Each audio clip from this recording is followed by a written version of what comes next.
Hello and welcome to This is European Bioethics, funded by the Erasmus Mundus programme under the project Globalising European Bioethics Education. If you'd like to know more about this project, please visit our website, Facebook or Twitter pages. I'm Emma Neal Edwards. And I'm Natasha Burns. And we are both PhD students and research assistants for the GLOOB project. In our inaugural podcast, we take a look at the ever-controversial topic of saviour siblings. The term saviour siblings is one which conjures strong opinions, whether you agree morally or intellectually. It is a contentious issue, and as a result is often featured in the media, creating a lot of debate. Is creating a saviour sibling one step on the slippery slope? Will this lead to eugenics? Is it simply providing families with spare part babies, or is it about saving the lives of very sick young children? In the news this week is the story of the Nash family, and they were the world's first to create a saviour sibling, and are now celebrating their daughter's 15th birthday. They were once at the centre of a huge scientific controversy because Molly Nash was the first recipient of saviour cord blood from her brother Adam. The Nash family used a combination of scientific processes such as PGD and HLA tissue typing to ensure a cure for their daughter from Fanconi Anemia. So the basis of our discussion today is, have opinions on saviour siblings changed in the last 10 years? How many more families have saviour siblings? Or are there those out there who wish to create a saviour sibling in order to cure a sick child? So Emma, what exactly is involved in creating a saviour sibling? Well, you have to understand the actual medical processes that go through creating a saviour sibling in order to comprehend the main ethical issues. Now, to create a saviour sibling, 2 tests are carried out on an embryo: the pre-implantation diagnosis, PGD, and a human leukocyte antigen test, HLA. The PGD ensures that the embryo is free of the genetic disease that the existing sibling is suffering from, and HLA ensures that the embryo is also a tissue match for the existing sibling in order to be able to donate cord blood or bone marrow, anything that the sibling may require. A definition of PGD is the detection of genetic information in an embryo made by examining a representative sample taken at the pre-implantation stage of development. So basically, what happens is after the egg is fertilised by the sperm from the father, this is all done in vitro, wait 3 days for fertilisation, and then the embryo will be approximately 10 cells big. From this, an embryo biopsy is performed by removing 1 or 2 cells to test for the mutated genes and also to see if it's a tissue match to the existing sibling. The success rate of producing a saviour sibling is rather low. In autosomal recessive disorders, every 3 out of 16 embryos will be free of the genetic disorder and a tissue match for the pre-existing sibling. Right, and hasn't there been some unfortunate cases where a saviour sibling has been attempted to be created, and once the child's born they found out after all it wasn't exactly a tissue match? Exactly, this is the case of Donna and Thomas Zamit. They basically wanted to create a saviour sibling for their son Jamie, who suffers from Fanconi Anemia. And this was at the beginning of the whole saviour sibling sort of phenomenon, and the process of finding an IVF clinic in the UK to help them was too slow, so the parents decided to try to conceive a saviour sibling naturally. Hence the embryo did not undergo PGD or HLA.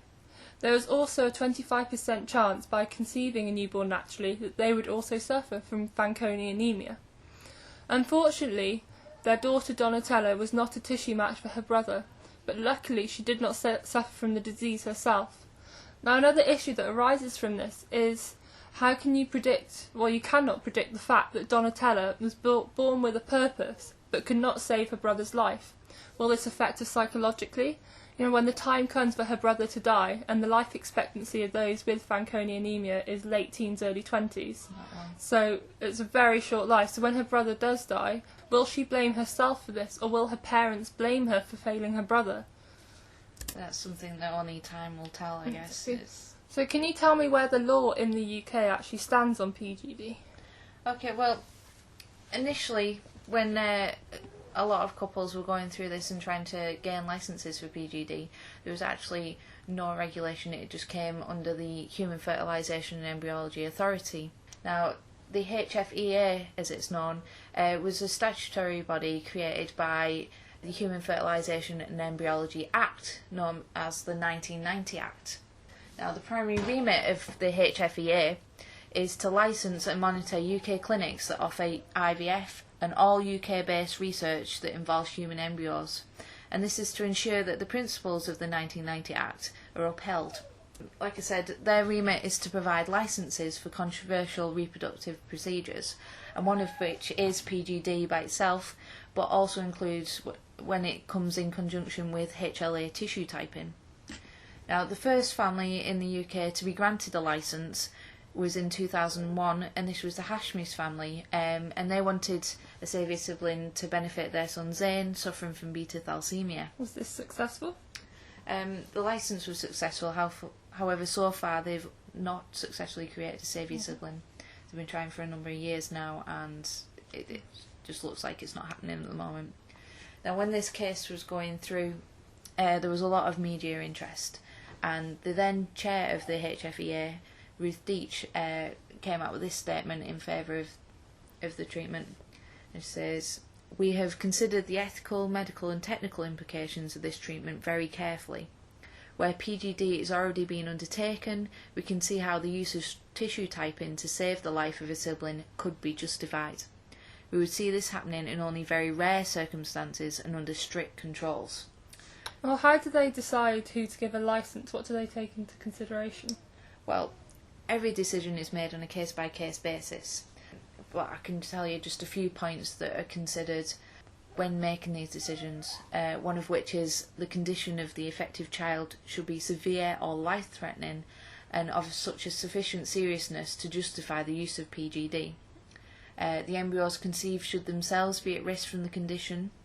All possible treatments and sources of tissue for the affected child should have been explored, such as the bone marrow register. And these techniques should not be available where the intended recipient is a parent. So this decision puts the interpretation of the 1990 Act under scrutiny, and at the time it came under a number of legal challenges, all of which were unsuccessful. However, this did cause the government to take a closer look at the 1990 Act, and as a result it was amended and a new bill was produced, Human Fertilisation and Embryology Act 2008. Now, this came out of a white paper produced by the Select Committee on Science and Technology, where they were asked to consider the balance between legislation, regulation and reproductive freedom. And one of the most influential conclusions was this, and I'm going to quote directly out of the paper here. It said, "The development of the HFEA's policy and licensing decisions on pre-implantation tissue typing has been highly unsatisfactory. We share the Chair's contentment with its current policy and agree that revised legislation must make it clear that pre-implantation genetic diagnosis and pre-implantation tissue typing can be undertaken within legal restraints."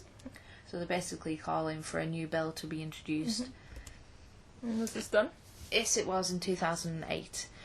So these criteria that were published in 2001 by the HFEA were now enshrined in law, giving it more credibility. It also established that embryo testing for the purpose of creating a saviour sibling could be licensed where the sibling suffers from a serious medical condition, and that could be treated with matched tissue from the saviour sibling, including stem cells found in the umbilical cord and also bone marrow.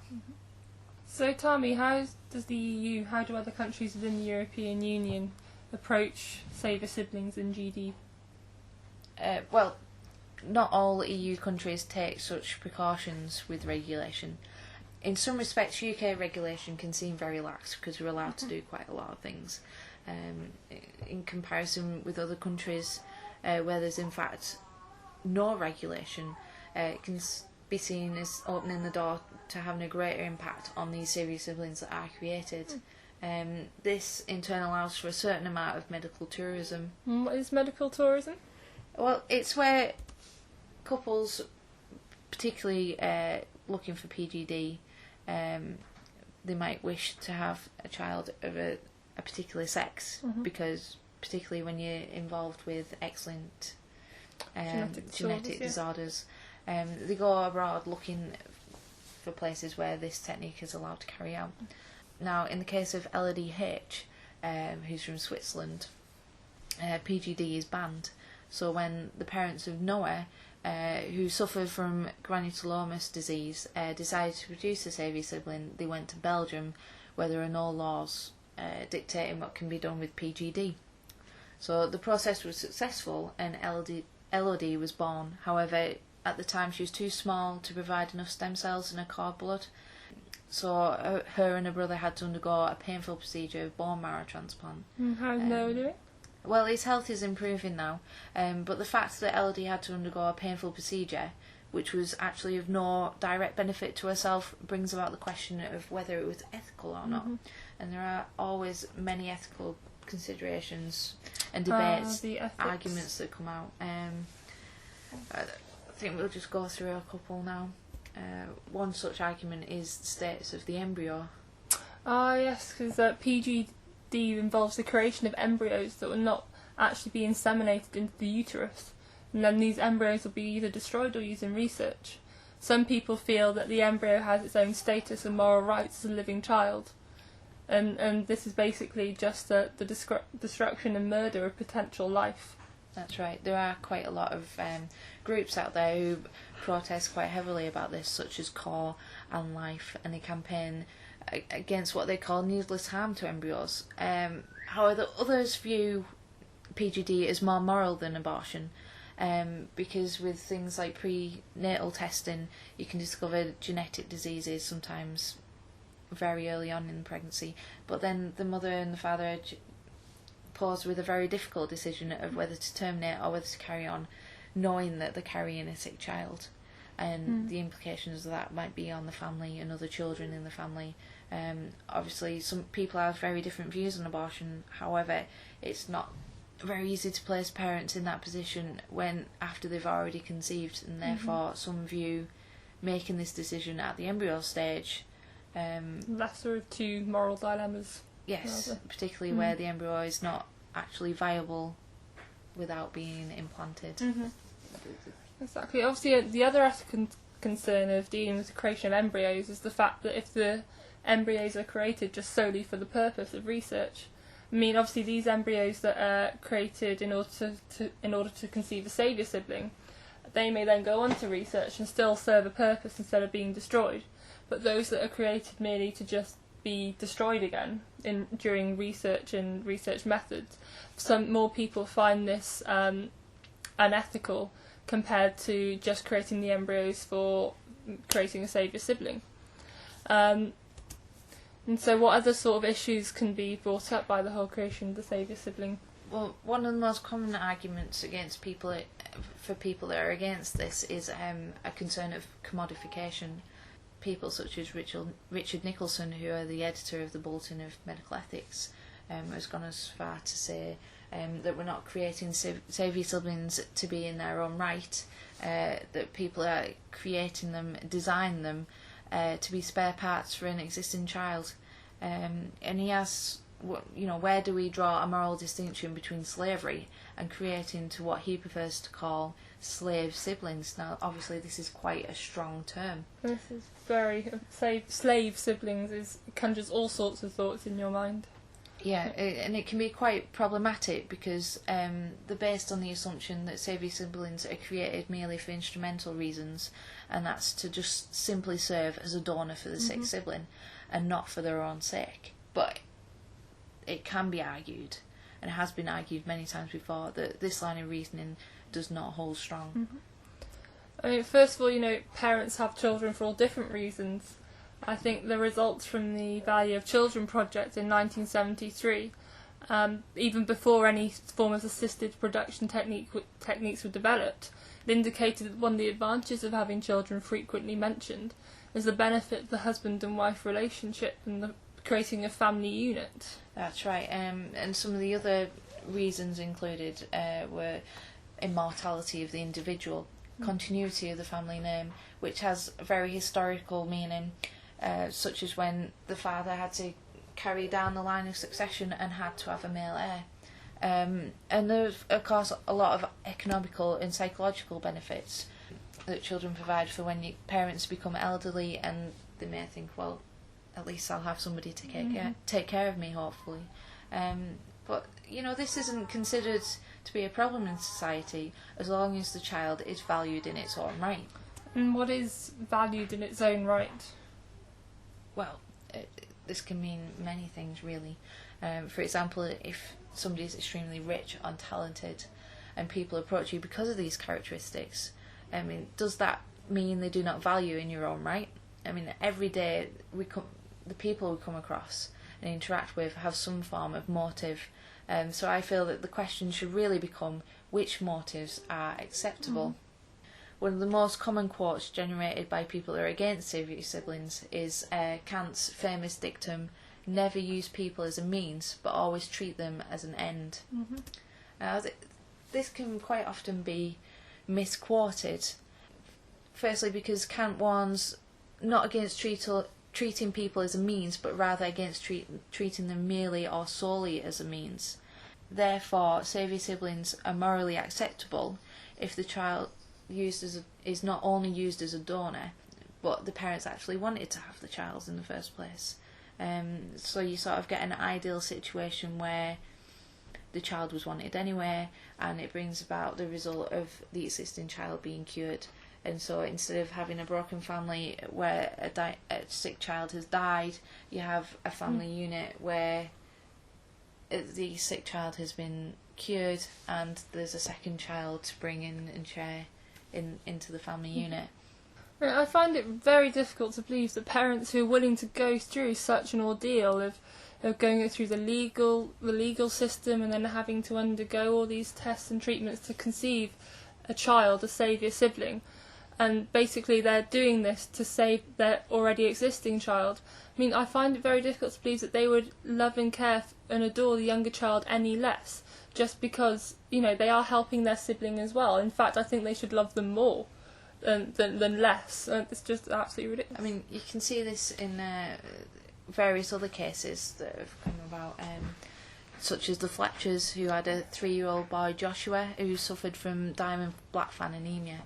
And they became another of the first families in the UK to be granted permission to conceive a saviour sibling in the UK. In 2005, Jodie was born, and the family had to wait 6 months to ensure that Jodie did not suffer from diamond black fan anemia, because at the time there isn't a genetic test that could carry out with PGD to test for that, to make sure that everything was okay. Yeah, so at the time of Jodie's birth in 2005, cord blood was taken and saved, and therefore in 2009, when it became clear that she was free from the disease and also a tissue match for Joshua, they began the process of a full bone marrow transplant using cells from the umbilical cord and bone marrow donated by Jodie. How long does this process take? I believe the process is quite complicated, so the transplant can take approximately 6 months. So as this only began in November 2009, we get to see whether the Fletcher's long journey is going to have a happy ending. I mean, hopefully it will. But you can also take some credit in this from the case of the Whitakers, who their son Jamie also suffered from diamond black fan anemia. They had a saviour sibling, Charlie, and he was eventually cured of the disease. So there we have the perfect example of the family unit being brought together by this event, and a happy ending. Oh, that's good. That's nice. But however, this doesn't seem to quell the fears of most people that are against saviour siblings, and quite rightly so. We have to have debate on this in order to ensure that things do not go too far. And one argument that this brings about is the slippery slope. Exactly, the slippery slope argument. Many people have a fear that with PGD, if we're beginning to screen out genetic mutations, that we'll soon be choosing the eye colour or the genetic traits that we wish for our own offspring. However, I think it's a great leap from not wishing your offspring to suffer and die from a horrific disease, and wishing your offspring to be tall or blonde or have blue eyes. I mean, surely there must, you have to regulate these things. Soon we'll be having genetic superior and inferior races if we allow this to happen. I mean, who would actually draw these distinctions? Right, well, this is exactly where regulation comes into play, and at the moment this is the job of the HFEA. This is why they consider things on a case-by-case basis in order to keep strict regulatory control over it. This is also where the HFEA Act, created in 2008, comes into play, because they specifically rule out the use of PGD for sex selection and all these other sort of things. At the moment it's not possible to identify a gene for tallness or blondness or blue eyes. We don't know what's going to happen in the future, but once it does, the time will come to have a review of legislation again and bring into new acts into power in order to prevent the slippery slope. I think given the number of things that can go wrong when you're having a baby, and also the development of a baby, that most parents would be so happy to give birth to a happy, healthy child that the colour of their eyes or the colour of their hair was really irrelevant to them. And I think these people that are so sceptical about mankind, saying that they will want to choose the eye colour and everything of their children, should just, should sit back a minute and just think, at this stage we're just happy to have a healthy, happy baby. That's true, but then you also got to take into consideration that we're still living in the shadow of eugenics and things like the Nazis, and you have to. It is important for these debates to take place in order for everyone to be aware of what's happening and what could happen, and therefore it forces the government and regulators to think about it more carefully and put protection in place. I feel. Looking at history, I think it's a very good thing putting all these things in place now so that we don't let anything get out of hand. True. So whether PGD should be accepted for new medical or non-medical uses, it should depend upon a careful assessment of the proposed use by the person or couple requesting it, and it should take a look at the harmful effects, if any, because at the moment there's very few studies of whether PGD actually affects the resulting child. So there's definitely a case for more research here, and I guess that's something to be discussed next time. Absolutely. Please visit us on our Gloob website, www.gleube.eu. We also have a Facebook, Twitter and YouTube pages. Search for Gloob, and we'll be happy to receive any comments or views that you have on this subject we've discussed today. Thank you very much for listening. Thank you. Bye-bye.